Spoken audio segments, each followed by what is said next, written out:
When I was young, someone I loved and trusted, an elder in my life, made it clear to me that they didn't want me to sing. They felt very uncomfortable when I sang. They became very critical when I sang. They were very discouraging to me about singing. And that was a real source of sorrow and confusion to me as a young person, because right out of the gate, I loved music and I loved to sing.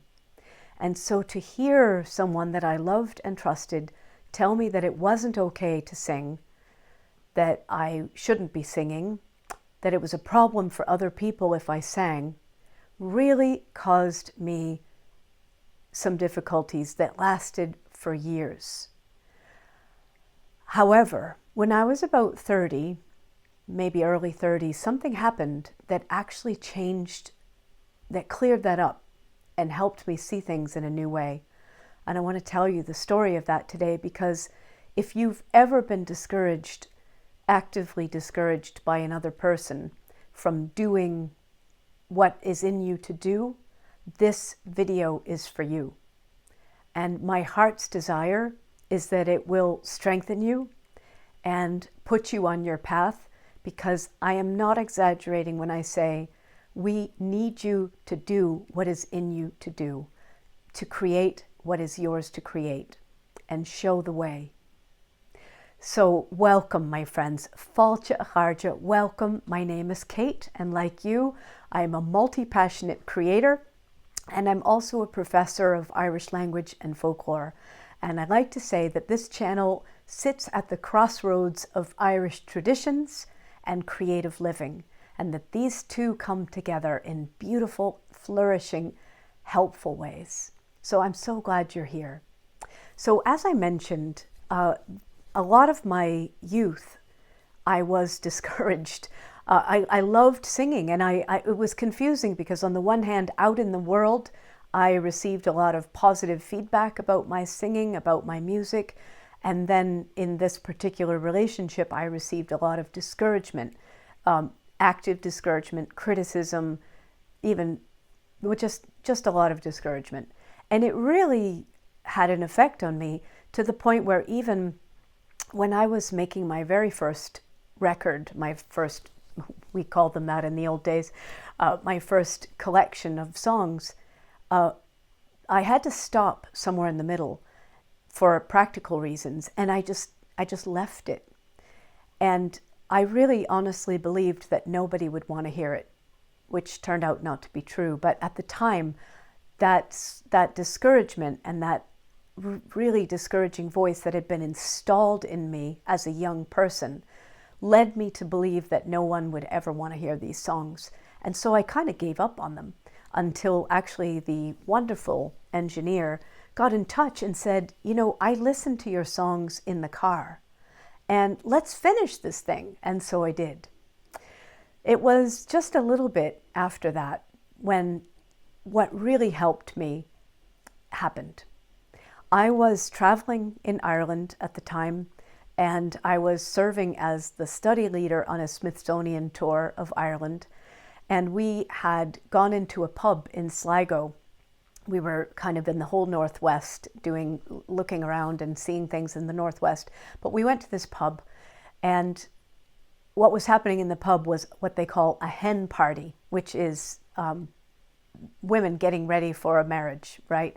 And it's uproarious. And one of the girls, they were wearing, the bride had like a big fluorescent pink bra on outside of her shirt, and somebody had put like a ball and chain on her ankle, and they were having the best time. They were laughing their heads off, and you couldn't help but be pulled in by the joie de vivre and the uproariousness of these women. I still can feel it.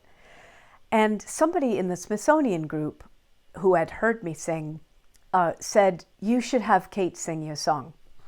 And they asked me if I'd sing. Most of them were, well, they weren't maybe drunk, but they were very tipsy and merry, meirach in Irish. And so I sang a song, and then they asked me to sing another, and I did.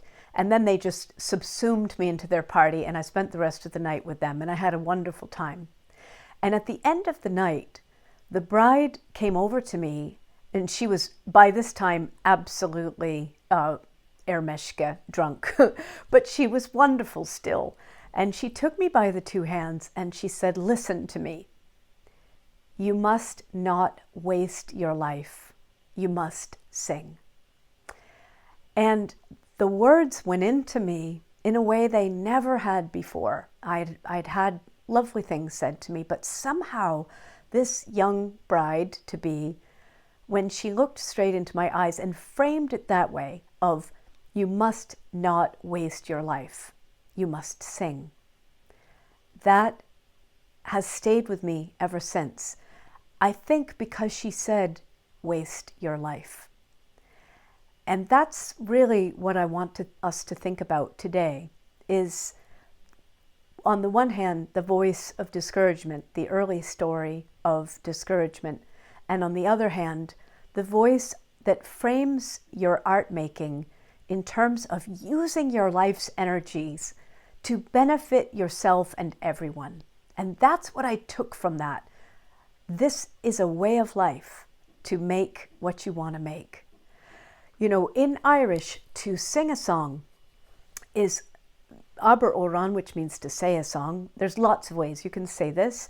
Can oran, literally sing a song. But one of the ones that I like the best is cas oran. Cas oran, which means literally to twist a song.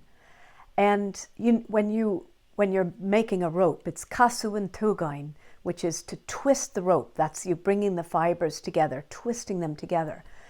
And it's interesting, isn't it, to twist a song, cas oran. And to me, that says that you twist together the song that you are singing and your essence, your energy. So if it's a traditional song or a traditional art that you're practicing, because this isn't just for us singers, it's also for everyone who is a creator, everyone who is practicing an art. We're all doing this, where whatever the tradition of your art is or the conventions of your art, you are braiding your essence together with those conventions or that tradition. And that's the privilege. That is, in a way, the responsibility of being an artist. And so that's where I wanted to bring you. I wanted to say that I think if you've received active discouragement, and I dare say we all have. And just to say too, I actually made a whole series of videos earlier, years ago, called Creative Hurts and How to Heal Them. And I'll put a link to that whole playlist because I cover rejection and comparison. And there's 5 different videos you might enjoy. If you've received discouragement, I think there's the quickest way to get yourself back on track and to come back into the beauty and the joy of what is yours to do is to align with a sense of mission. That is the quickest way out of this existential self-doubt. And to me, that mission can be some kind of giving attitude, a sense of a sharing, a sense of making available something that really is valuable. Now, there's 2 ways of going about this, and I think they're both really helpful. The first one is, and I'll give myself as an example, and I'll help you see how it could apply to you. You know, I sing Irish traditional songs, and they aren't well-known songs. And anytime I'm nervous, and I am often nervous before I perform, you know, like anybody, I just have my moments of self-doubt. But what pulls me out of that every time is I think I want everyone to have these things. Whether I'm telling stories or singing songs or playing the harp, I really want to share these things because I think they in themselves are valuable, regardless of me, of my performance, of who I am or whatever. I just think these things belong to everyone, and I want to make sure that they are here and they are shared. And it's one reason for me that I take such joy in being a teacher. I have wonderful singers that I teach to sing these songs, and now I know that in their time they'll teach them too, and they'll sing them too. So that sense of mission comes out of feeling like I'm carrying something very valuable. And that's a way we talk about singing in the Irish tradition, is to carry a song. Now you can use that in your own art. It might be that you're carrying the art of making pottery. It might be that you're carrying the tradition of playing classical music on the guitar. Whatever it is, there's something really valuable, a human art that you are carrying. And that, again, I always say this to you, but like, I want us to stand up straight. I want us, and by that I mean, I want us to feel the pride of being an artist on planet Earth at this time who is carrying something valuable. It doesn't mean we're perfect at it. I'm not by a long shot. But it means that we acknowledge the value of what it is and that we're sharing it. So that's the first way, which is essentially recognizing that you are a conduit of something valuable.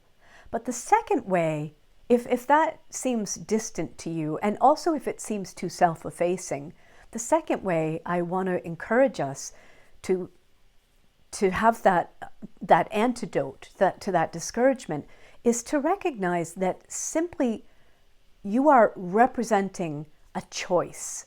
You're representing a way of life. And meaning by practicing your art at all, you're representing the choice to be free.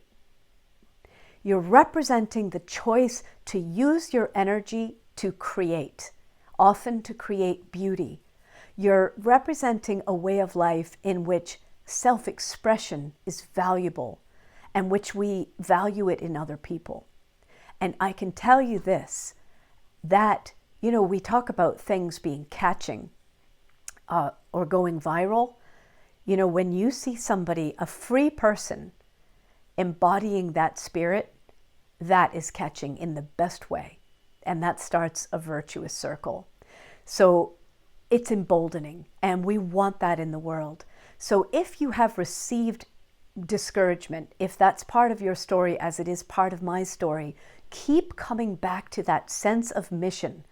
Keep emboldening yourself with that sense of mission, either that you're representing a tradition or a craft or an art form that is valuable in the world, or that you are simply representing what it looks like to be a free and expressive human being. And because you know what? We need as many of us as possible in this world.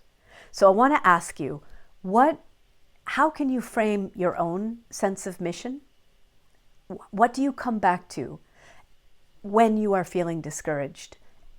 If it's a sense of mission, great. If it's something else, I'd love to hear it. Let's inspire each other, because this is something that, as far as I can see, every artist who ever lives deals with. Again, you want to cuss, you want to twist your essence into what you're doing, recognizing the longevity or the tradition, but also recognizing that your unique human essence is truly valuable. And actually, it's what brings that art form or that tradition alive. So, my friends, thank you for being here as ever. I do want to remind you that the Sacred Animals of the Celts, my course, is coming up, and there is a special savings code. I'm pinning a comment about that. We actually are starting in 2 weeks, but you'll be receiving, starting in 2 weeks. I'd love to have you with us. If you're interested in mythology, in animals, in self-expression, it would be great to have you with us if the time is right. But in any case, please do leave your comment below. If you haven't, subscribe to join us here and like the video, which encourages me. But mostly, thank you, and keep going and keep going.